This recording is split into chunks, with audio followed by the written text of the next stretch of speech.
6 o'clock, I'd like to call this meeting to order and welcome everyone here. And if you're able, would you please stand and say the Pledge of Allegiance? Pledge allegiance to the flag of the United States of America and to the republic for which it stands, one nation, under God, indivisible, with liberty and justice for all.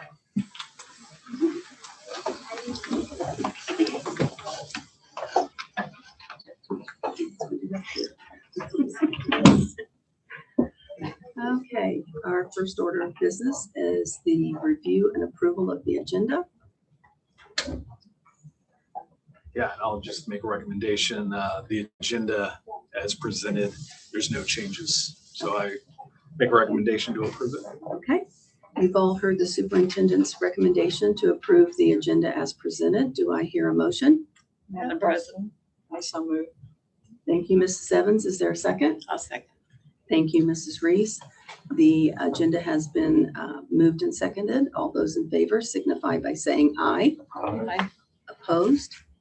Motion carried. Next item of business is the consent agenda. The review and approval of accounts payable voucher listings for the fund report, AP claims, PR claims, APPR claims, the review and approval of the minutes of the regular session on January 29th, 2026. Are there any questions? If not, I'll assume there's consensus and we'll move on.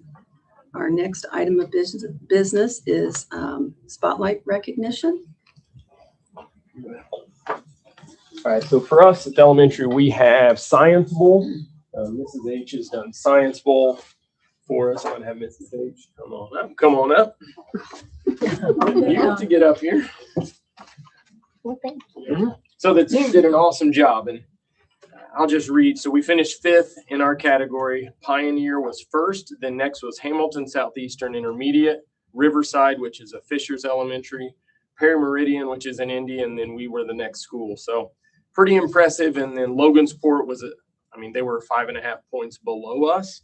I believe we had some perfect rounds. Is that right? And 2 rounds where we just missed one question to where we could have had a perfect score. So very impressive. Man, the kids have a blast with it. They get to come down to the superintendent's office. They get some pizza. They get to have opportunity. So we'll have them come up at this time. Joshua.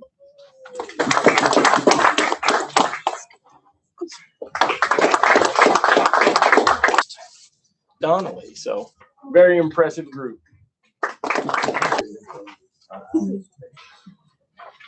Science term, we say, and give a lot of praise to Ms. Heitzman as well, because she has them believing on 4 juniors that have and continue to display excellence in scholastic achievement, extracurricular activities, and community involvement. Not only are they some of the top young people in the junior class here at Daleville, but in the state. And this is the Rising Stars of Indiana. We're proud of their effort and their commitment, and I'd like to recognize them this evening. Lila Knoll.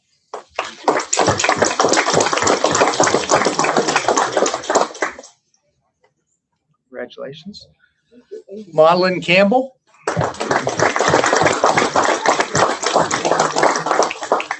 Congratulations. Lamar Googe. Congratulations. Madeline Reese. Congratulations. Scotto, you want to do that?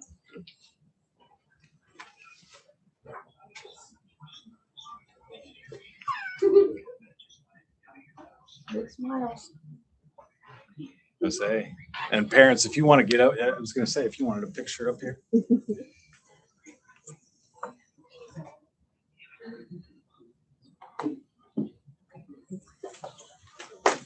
One more. Thank you. Yeah, that's what I thought, is like, we could probably do that,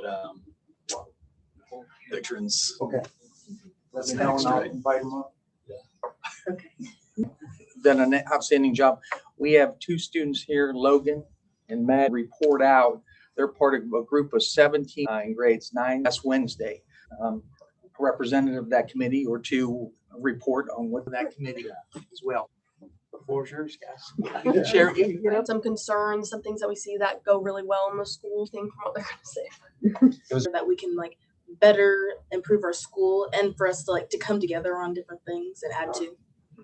Yeah. We also heard going off that to make like the school better, we have freshmen, sophomores, juniors, and seniors. So we get to hear kind of from every different age group about things that they see in the school. And we also talk about like new ideas that don't even really have to go with the school in general, but more like the environment of like the people, how they feel with not just the school, but also like the community and like sporting events and stuff. So I think, I mean, overall, it was a great experience and I'm very happy I get to be a part of it. So, How long was the meeting? it was 90 minutes. 90 minutes? Yes. So what'd you really tell Mr. Callahan? Yeah. It was during school, so it's not like cutting into any extracurriculars since most of us, we went around and introduced everybody. There were some people in there that I'd never spoken to in school really, so it was good to meet new people, learn about new people, and a lot of them were a part of extracurriculars. So I'm happy that we could put in a time frame that worked for everybody. And I will say that 90 minutes works very well. Yes. Were you surprised at how many similar ideas you had, or did you think that everybody was way apart on how they perceived the school? And Mr. Callahan had sent out a survey for us to answer like strengths, weaknesses, how we would fix them, and then went over the answers that were sent in and summarized them all. And overall, we all had pretty much the same idea for all of the categories. And even the ones that like personally I hadn't put on my thing when they were brought up, I did agree with them. So it wasn't really that we had different views. We just hadn't come up with certain ideas. And sometimes it did have to do with like our age levels and how long we've been at the school and the like problems or the strengths that we saw. So Mr. Gall in the meeting too with Mr. Callahan, or just Mr. Callahan? Who's all in it? Mr. Callahan. And you felt like it was an open forum where you could speak however you wanted to speak and everybody was comfortable. Yes. I think it's safe to say that everybody got in a very notable comment.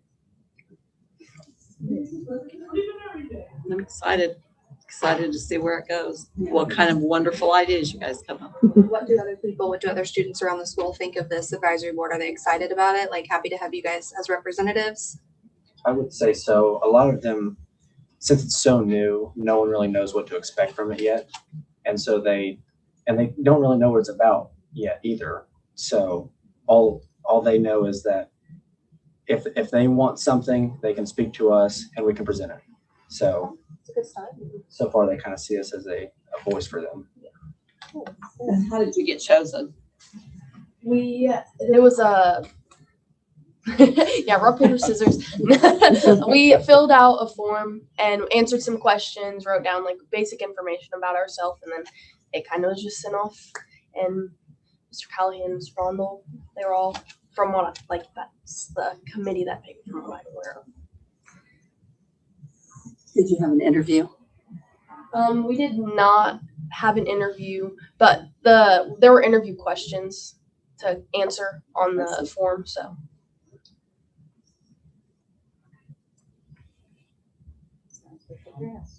And again, I would just say it's an opportunity to give our students a voice. I think, as Maddie said, like we do have seniors, juniors, sophomores, freshmen. So what's really cool is they go in that room and, you know, there's 17 young people and some of them, they haven't talked before to each other. And like at first, maybe it was a little awkward, but a little pizza, a little joking around. And I think it was really good, but it'll be a good experience. And certainly they articulated kind of their leadership and certainly are excited about what's going to come next. And I'll just add that piece of applying, it was a thorough application process and the time and thought they put into the questions on there. And and just creating that opportunity.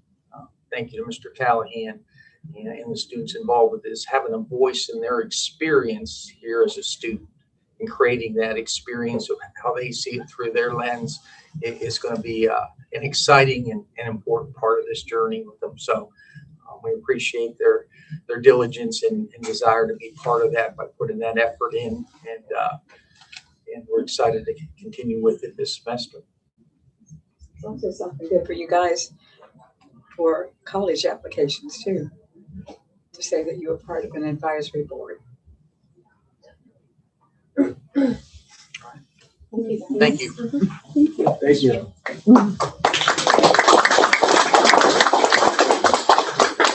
Okay, our next item of business to continue on with that is comments from patrons. Does anyone have a comment? Okay, all right. Well, that brings us to our meeting. So those of you that were here for the sponsored schools. The audit's been completed. Have our enrollment there. We're about 10 students over where we were last year at this time, but very similar. We have iRead testing starting that first week in March. We'll test our third graders the week 1 and then second graders in the second week. Everyone gets a retest in May, and then our third graders who don't pass on that retest, they have to come to summer school, and then they have to get a retest then. Our second graders that are at risk will also come to summer school. So that's mandated by the state. It went really well last year, so we'll continue with that this year. We've kind of modified our success a little bit, just looking at our key standards for iLearn and what are those power standards, what do our groups look like for in success time. So that's just a mid-year change we've done it the past few years. Our VMI math growth has looked really good. We actually had some visitors from Cowan came and observed. They were looking to get VMI, sat in with some teachers, and I believe they're going to go with VMI now. And it's in our county, there are quite a few schools now using the program, and we've just had really great results with it. Looking ahead at April recognitions, we'll do our spelling bee winner and our Altrusa essay winners. Then in May, we'll do our iRead perfect scores and our starfish. Kevin and I attended the school safety conference, a very good conference. We learned some facts we didn't know. There was a session with an attorney, and he explained that all educators as public servants get qualified immunity, but if you don't follow the protocol that's in place, you lose that immunity. So for instance, our protocol is that doors are locked at all time. If a teacher, we don't have this, you had a teacher said, it's a hassle not locking my door, and something happened in that room, they could then be held liable because they didn't follow your protocol. So they would lose that immunity. I had never heard that before. So really at our staff meeting, we hammered in with staff like, hey, these things we practice and we talk about, like it is very important you do them. And again, we don't have issues with people not wanting to, but I think the fact that there's never been an incident in a locked classroom, I mean, to me, teachers, they would do it if there wasn't the risk of litigation or whatever, just to make sure it's safe. But it was a good conference. We learned a lot. There's a standard response protocol that we looked at. It talks about different levels in your building, like just stay secure or hold where you're at. Like there may be something, we had it happen last year where there was the high-speed chase from Anderson towards Daleville on 67. Everything in the building looked just the same. We just came from outside. So looking at that, looking at how you might evacuate the building. And we had a safety meeting that thought it was very productive with local representatives, but looked at if you were to evacuate your building, where would we go? Like where are those safe places to be? So definitely tweak some things and allow us to have some continuity with the high school as well. So it's very productive. And then looking ahead for us, we have kindergarten roundup coming up. We already have people super excited to get signed up. Tracy's been scheduling appointments, so that's exciting to see a new batch coming in. I have a question about the safety thing. Yeah. Do you still do those? Like when I was working, we did those drills where you active shooter drills. Do you still have those? Yeah, the state statute now, you have to announce those, so they can't be unannounced. where I know it used to be where you could come in and say, hey, we're doing a lockdown right now. Mhm. Now we have to notify families prior. I think the reasoning was they found that there was trauma with this. Hey, we're going to come in and go, it's a lockdown, and see how people respond. There was trauma when we went through it too, because you're in the classroom and you board up the doors and you don't know if there wasn't really a shooter, but you pretend there is. You don't know if the shooter's still out there. You don't know. So the protocols of knowing the 2 SROs that we have in the school is a good thing, because both of them know the kids in the school. Oh, yeah. And the teachers would recognize them if they came through and said clear. So Well, that is one positive thing for that. in the SROs, they mentioned at that training that school, if you have an SRO in your building, you're 70% less likely to have an incident. So, I mean, I commend our board for saying, hey, we need one in both buildings. And then it also talked about, just kind of like you said, as we have lockdown drills, normally we'd get on the intercom and say, at this time, this is the end of the drill.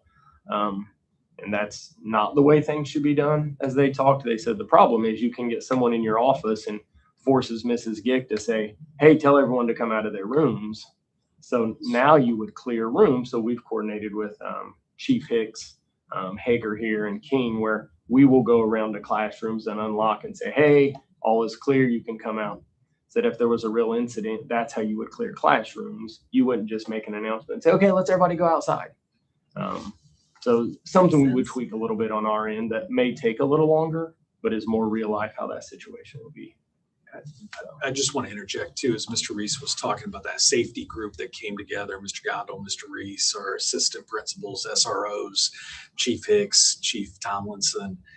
I mean, I just think it's very healthy to have those conversations, because you can have the greatest plans, but if they sit on a shelf and you're not practicing, or you're not thinking about like, okay, maybe this is where we go, but in a certain circumstance, that reunification may be somewhere else. So I think it's just really important to keep that collaboration and communication open and ongoing, so that you practice those things.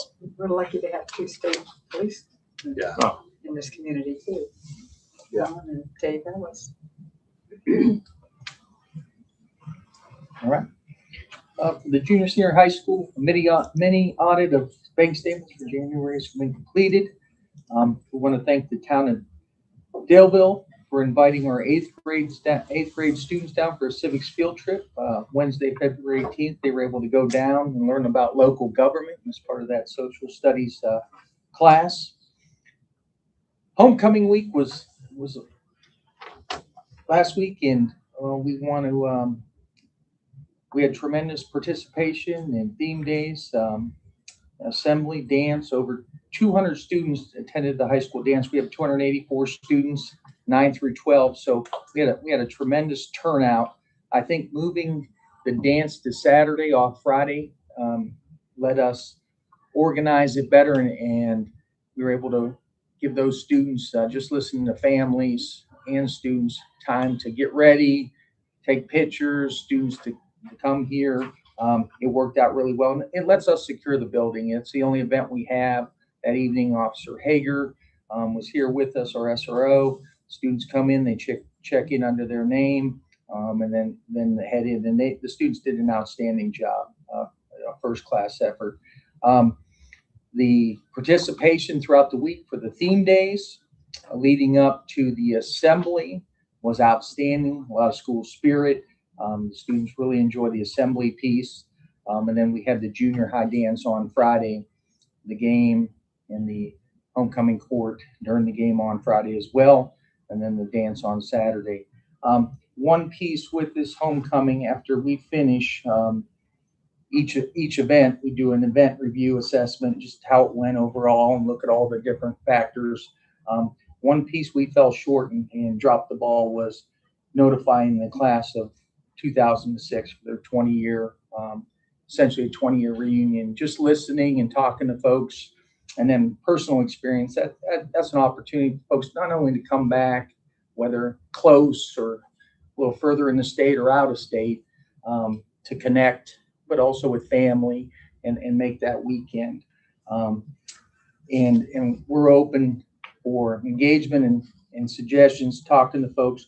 moving forward, we're going to identify the homecoming, which we were anyways with Dr. Fulton for next year. That he's putting together the schedule for boys basketball. We'll identify the game and date. We'll place that on the itinerary for that homecoming date. We'll recognize 06 and 07 next year. We'll place it on the alumni page on Facebook. We also identify the class presidents of those groups through our staff here and the resources we have, and reach out and make contact.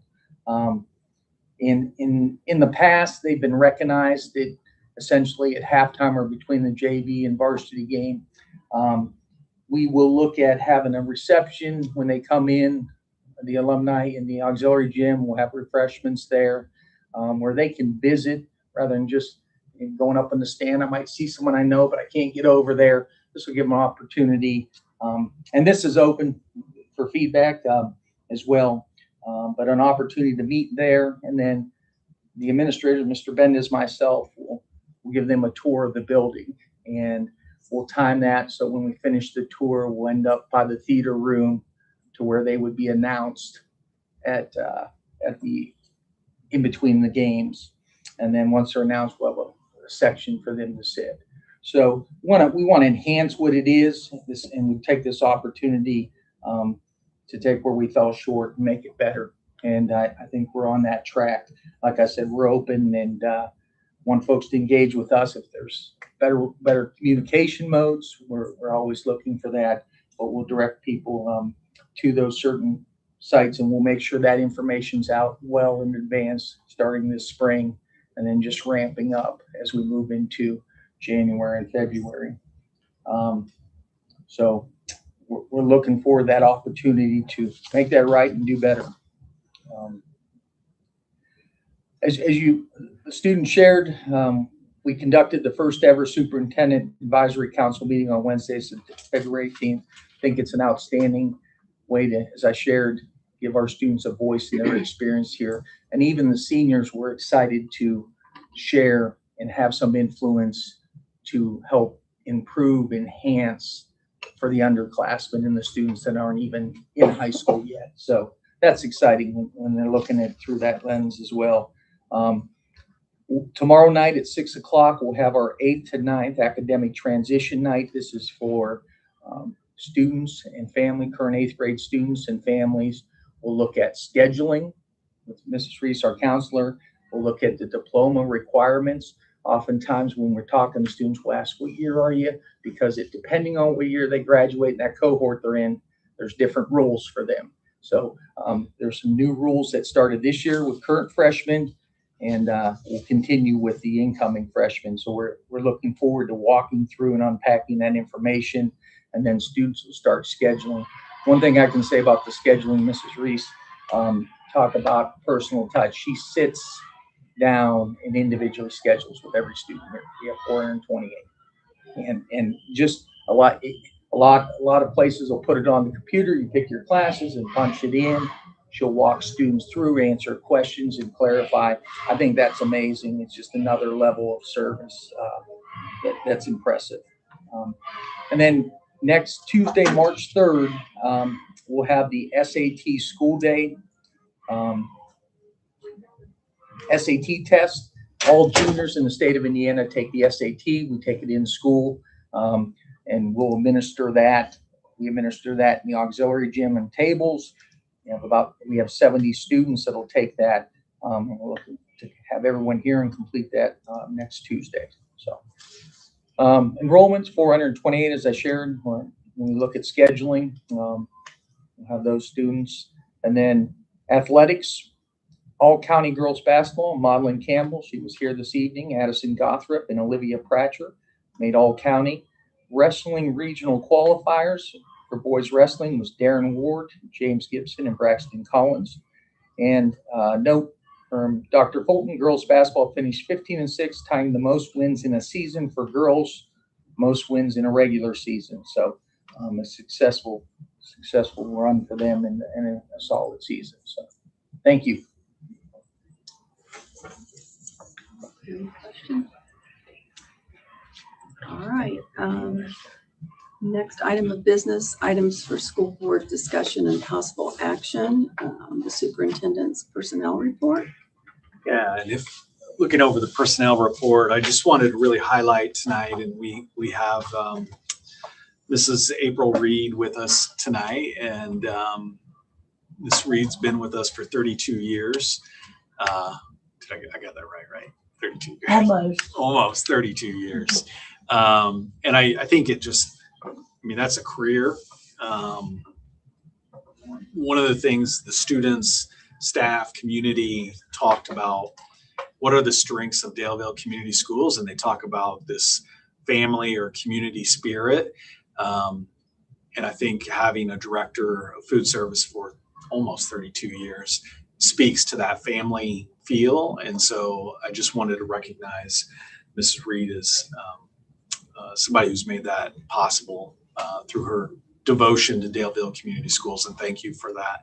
Obviously, this isn't the only celebration we'll have, but I just wanted you to come to a public meeting, especially since we were approving, or I was recommending we approve this tonight for the board. So thank you, April.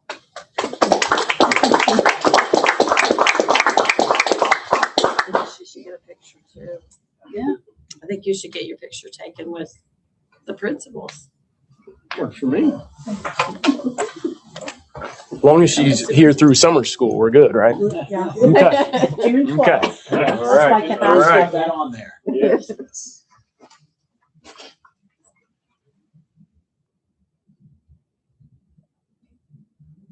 Thank you. Appreciate it. Picture. Would you like to say Yeah. anything? Thank you. Mr. Callahan, I would like to have a picture with you too. Please. And I want to thank Daleville Community Schools for letting me have the opportunity to be able to serve all of you and the kids for so long. It's been a treat. It really has. I've enjoyed being the director, and but it's time for me to go. And I think I need to focus on my family and my grandkids and everything. And but I do want to thank all of you guys for letting me be a part of Daleville Community Schools. And don't forget me. Thank you. And we appreciate everything you've done. Thank you. Keeping our kids fed. Mhm.